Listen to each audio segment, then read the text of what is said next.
Sweet reincarnation का episode 10 वहाँ पर शुरू होता है जहाँ पर पिछला एपिसोड खत्म हुआ था, जहाँ पर हम लोग देखते हैं ब्रियोचे पेस्ट्री को पीछे से गले लगाकर खड़ी होती है। तभी वहाँ पर लीको आ जाती है और वो ये सब देखकर शॉक हो जाती है। जिसके बाद अब पेस्ट्री ब्रियोचे के पास से हटता है और अब वो लीको को समझाने की कोशिश करता है, लेकिन लीको समझने की कोशिश नहीं करती है और वो वहाँ से रोते हुए भाग जाती है। जिसके बाद अब कायरा पेस्ट्री से कहती है कि तुम्हें क्या करे थे, तो पेस्ट्री से कहते हैं कि मैं तुम्हें बाद में एक्सप्लेन करूंगा, ये सब तुम मुझ पर छोड़ दो।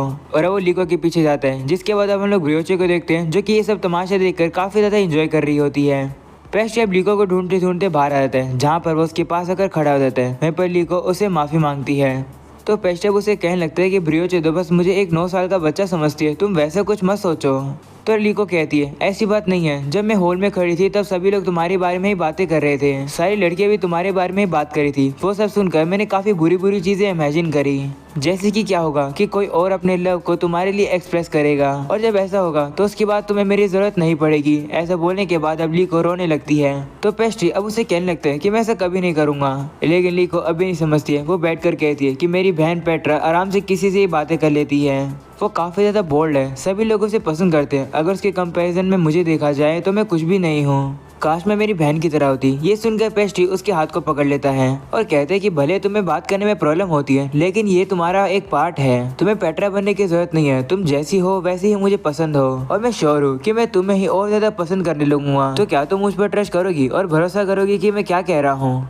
तो लीको भी मान जाती है। जिसके बाद पेस्ट्री से कहता है कि प्लीज थोड़ी देर यहाँ पर रुकना, मैं जल्दी से वापस आ जाऊंगा, मुझ पर ट्रस्ट रखना चाहे कुछ भी हो। तो अब लीको भी मान जाती है। जिसके बाद पेस्ट्री वहाँ से टेलीपोर्टेशन मैजिक का यूज करके चला जाता है और भले इसी में हम लोग देखते हैं थोड़ा टाइम बीत जाता है, जहाँ पर लीको अभी पेस्ट्री का वेट कर रही होती है। तभी पेस्ट्री वहाँ पर आ जाता है और उसे कहता है वेट कराने के लिए माफी चाहता हूँ, और वो लीको के पास आकर उसे वही बोन का कैंडी देता है और वो उसे बताता है कि ये वाली डिफरेंट है, ये उसने स्पेशली लीको के लिए ही बनाई है। वो लीको से कहते हैं कि प्लीज इसे एक्सेप्ट करके खा लो। वहीं पर अब लीको नोटिस करती है कि उस बोन का कैंडी के अंदर तो एक हार्ट शेप जैसी चीज होती है और वो उस कैंडी को पेस्ट्री से ले लेती है और वो अब उसे खाकर देखती है और उसे वो काफी टेस्टी लगती है। वो अब कहने लगती है कि इसके अंदर हैप्पीनेस का टेस्ट आ रहा है, जो कि मैंने पेस्ट्री के साथ ही शेयर किया था सिर्फ इस कैंडी को बनाते समय, और ये खुशी सिर्फ हम दोनों की ही है और किसी की भी नहीं। ये सब सोचने के बाद अब लीको खुशी के मारे रोने लगती है और अब वो कैंडी को वापस से खाती है और कहती है कि ये टेस्टी है। तभी पेस्ट्री उसे कहता है कि मैं इस कैंडी को कैंडी एप्पल नाम से जानता हूँ, लेकिन इसके और भी अलग अलग नाम है। इस कैंडी को बनाना काफी ज्यादा इजी है, इसलिए ये अलग अलग जगह पर बनती है, तो इसी वजह से इसे अलग अलग नाम मिले हैं, जैसे कि टॉफी एप्पल, हेवंस एप्पल, और जो सबसे प्यारा नाम है वो है एप्पल ऑफ लव। ये बात सुनते ही लीको काफी ज्यादा शर्माने लगती है। तभी पेस्ट्री उसे कहते हैं कि मेरी फीलिंग्स तुम्हारे प्रति कभी चेंज नहीं हो सकती है और मैंने अपनी सारी फीलिंग्स इस कैंडी के अंदर लगा दी। इसलिए लीको क्या तुम मुझ पर ट्रस्ट करोगी? मैं तुम्हें खुश रखना चाहता हूँ, मैं तुम्हारे चेहरे पर हमेशा स्माइल देखना चाहता हूँ, मैं और कुछ नहीं चाहता हूँ। ये सब सुनकर लीको को काफी खुशी होती है। वो पेस्ट्री का शुक्रिया करती है और साथ में वो उसे माफी मांगती है। पेस्ट्री लीको की स्माइल देखकर कहते हैं कि कितनी प्यारी स्माइल है, मैं इसे खोने ही वाला था। मेरा ड्रीम है स्वीट्स की दुनिया बनाना और दुनिया के सभी लोगों के मुंह पर स्माइल लाना। मैं ऐसा जब तक नहीं कर पाऊंगा जब तक मैं जिन लोगों की परवाह करता हूँ मैं उन्हीं के चेहरों पर स्माइल नहीं ला पाऊंगा। ऐसा बोलने के बाद पेस्ट्री और लिकोरिस एक दूसरे को किस करने वाले होते हैं और वो काफी क्लोज आई जाते हैं। तभी अचानक से कायरा वहाँ पर आकर खांसी करती है।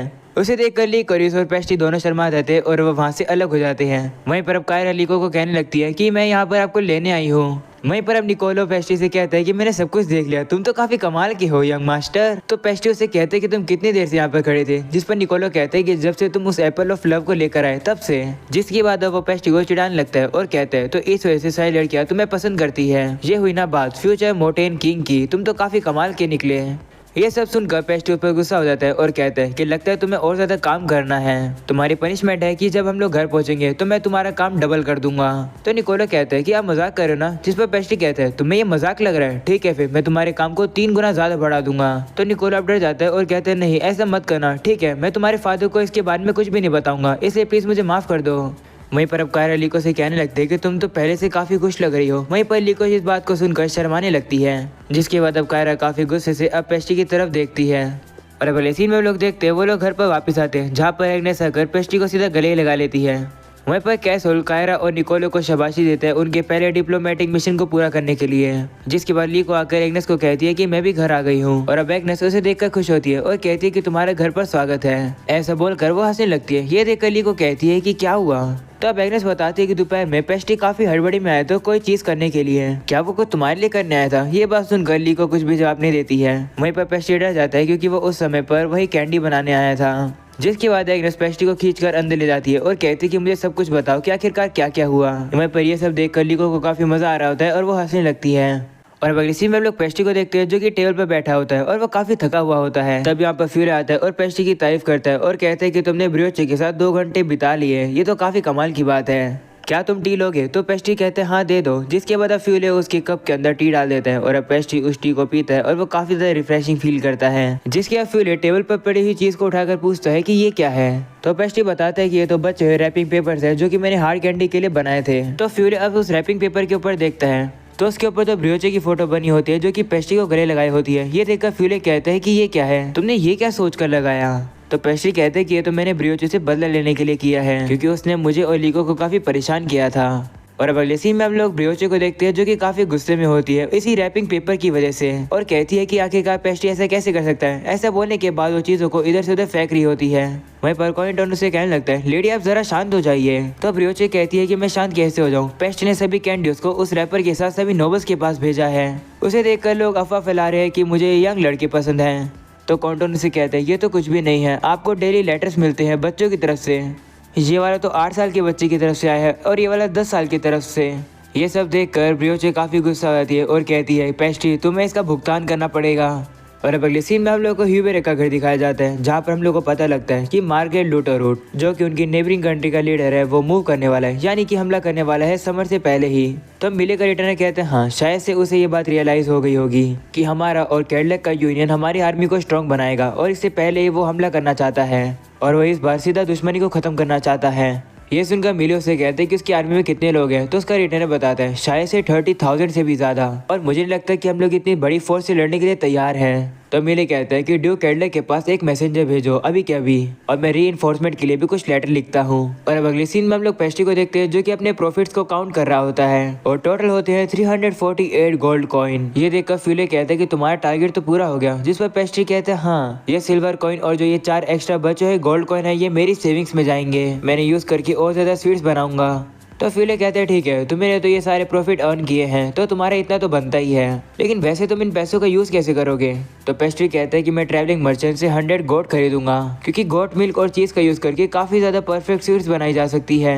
वहीं पर फ्यूले कहने लगता है कि जब हम लोग पहले यहाँ पर आए थे तो हमने गोट्स को पालने की कोशिश करी थी। तो पेस्ट्री कहते हैं हाँ फादर ने मुझे बताया कि जो गोट होती है वो सारी चीजों को आराम से खा लेती है इसलिए उन्हें पालना ईजी होता है। तो फ्यूले कहते हैं हाँ क्योंकि वो सब कुछ खा लेती थी, हमारी जो बंजर लैंड थी उस पर कुछ बचता ही नहीं था, इसलिए कैसरोल ने उन सभी गोट्स को छोड़ दिया जंगल के अंदर। तो पेस्ट्री कहते हैं वो जमाना अब गया, अब हमारी लैंड काफी ज्यादा हरी भरी हो गई है, मैं और ज्यादा जानवरों को ला सकता हूँ, इससे मैं लैंड और सीड बनाने में एक और कदम आगे हो गया हूँ। ये सुनकर फ्यूले कहते हैं तो क्या अब हम लोग चिकन्स खाना शुरू करेंगे? तो पेस्ट्री गुस्सा होता है और कहता है पागल मत बनो, चिकन्स तो कितने ज्यादा इंपॉर्टेंट होते हैं, उन्हें मारना नहीं है बल्कि हमें तो वो और ज्यादा चाहिएंगे क्योंकि हम लोग अंडों का यूज करके केक, कुकी, कस्टर्ड और काफी ज्यादा चीजें बना सकते हैं। ये सुनकर फ्यूले से कहते हैं कि तुम्हारे दिमाग में हमेशा स्वीट्स क्यों ही घूमती रहती है। तभी पेस्ट्री उसे अपने पास बुलाता है और कहते हैं कि क्या तुम इसे टेस्ट करना चाहोगे? तो फ्यूले कहता है ये क्या है?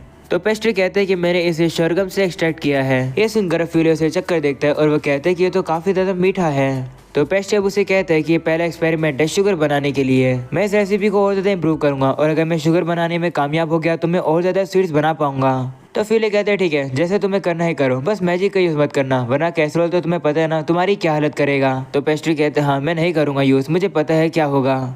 और अब अगले सीन में लोग देखते हैं पेस्ट्री, मार्को और लूमी किसी चीज को बनाने में लग जाते हैं। तब यहाँ पर लीको आ जाती है और वो पेस्ट्री से कहती है कि तुम ये क्या बना रहे हो? तो पेस्ट्री उसे कहता है कि हम लोग जूसर बना रहे हैं और अब ये तैयार हो गया है। तो पेस्ट्री अब उसे कहता है कि मैं तुम्हें इसे यूज करके दिखाता हूँ। ऐसा बोलने के बाद उसके अंदर शलगम डाल देता है और वो कहता है कि इसका यूज करके अब हम लोग जूस निकालेंगे। वहीं पर मार्क की हाइट छोटी होती है और वो लीवर को खींच नहीं पा रहा होता है। ये देखकर पेस्ट्री कहते हैं लगता है मेजरमेंट में कुछ दिक्कत हो गई, लेकिन अब मार्क अपना दिमाग लगाते हैं, वो अपने ऊपर लूमी को बिठा देता है और लूमी ऊपर पहुंचने वाली होती है। तभी पेस्ट्री लूमी से कहते हैं कि थोड़ा आराम से करना नहीं तो तुम उसे तोड़ दोगी। लूमी ऊपर पहुंच जाती है तभी मार्क को उसे उठाने में दिक्कत हो रही होती है और वो उसे कहते हैं कि तुम तो भारी हो। ये सुनकर लूमी को गुस्सा आता है और वो अपने पैरों का यूज करके मार्क को दबा देती है। इस वजह से मार्क का बैलेंस बिगड़ जाता है और वो लूमी को भी खींच लेता है। वहीं पर लूमी ऊपर डंडे को पकड़ लेती है जिसकी वजह से अब वो जो जूसर होता है वही टूट जाता है। वहीं पर मार्क और लूमी नीचे आकर गिर जाते हैं लेकिन उन्हें ज्यादा चोट नहीं लगती है। वहीं पेस्ट्री कहते हैं लगता है ये इतना भी ज्यादा इजी नहीं होने वाला है।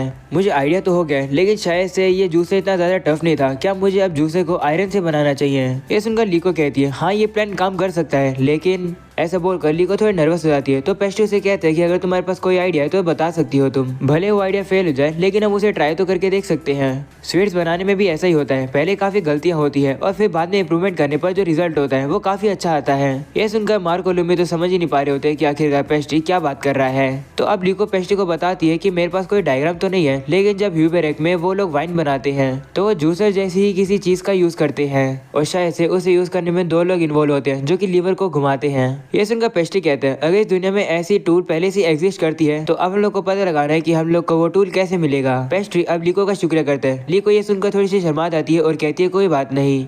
जिसके बाद अब पेस्ट्री कहते हैं कि मैं फ्यूले के पास जा रहा हूँ जूसर के बारे में बात करने के लिए, तब तक तुम लोग यहाँ की सफाई कर देना। जिस पर उसके दोस्त कहते हैं ठीक है हम लोग सफाई कर देंगे। ये सुनने के बाद अब पेस्ट्री उनका शुक्रिया करके वहाँ से चला जाता है। वहीं लीको पेस्ट्री को देखकर खुश होती है और कहती है कि पेस्ट्री तो काफी इंजॉय कर रहा है। और अब अगले सीन में लोग पेस्ट्री को देखते हैं जो कि काफी खुश होता है। वो कहने लगता है कि जूसर बनने के बाद मैं कौन सी स्वीट्स बनाऊंगा। ऐसा बोलने के बाद वो फ्यूरी से मिलने के लिए जाता है। तभी वो देखता है कि वहाँ पर तो कैसरोल भी होता है। कैसरोल को देखकर पेस्ट्री कहता है आप घर वापस आ गए, ड्यूक कैडलॉक और लॉर्ड स्केल कैसे हैं? वहीं पर कैसरोल थोड़े से परेशान लग रहे होते हैं और वो पेस्ट्री के क्वेश्चन का जवाब नहीं देते हैं। ये देखकर पेस्ट्री कंफ्यूज हो जाता है और उसे कहते हैं क्या हुआ?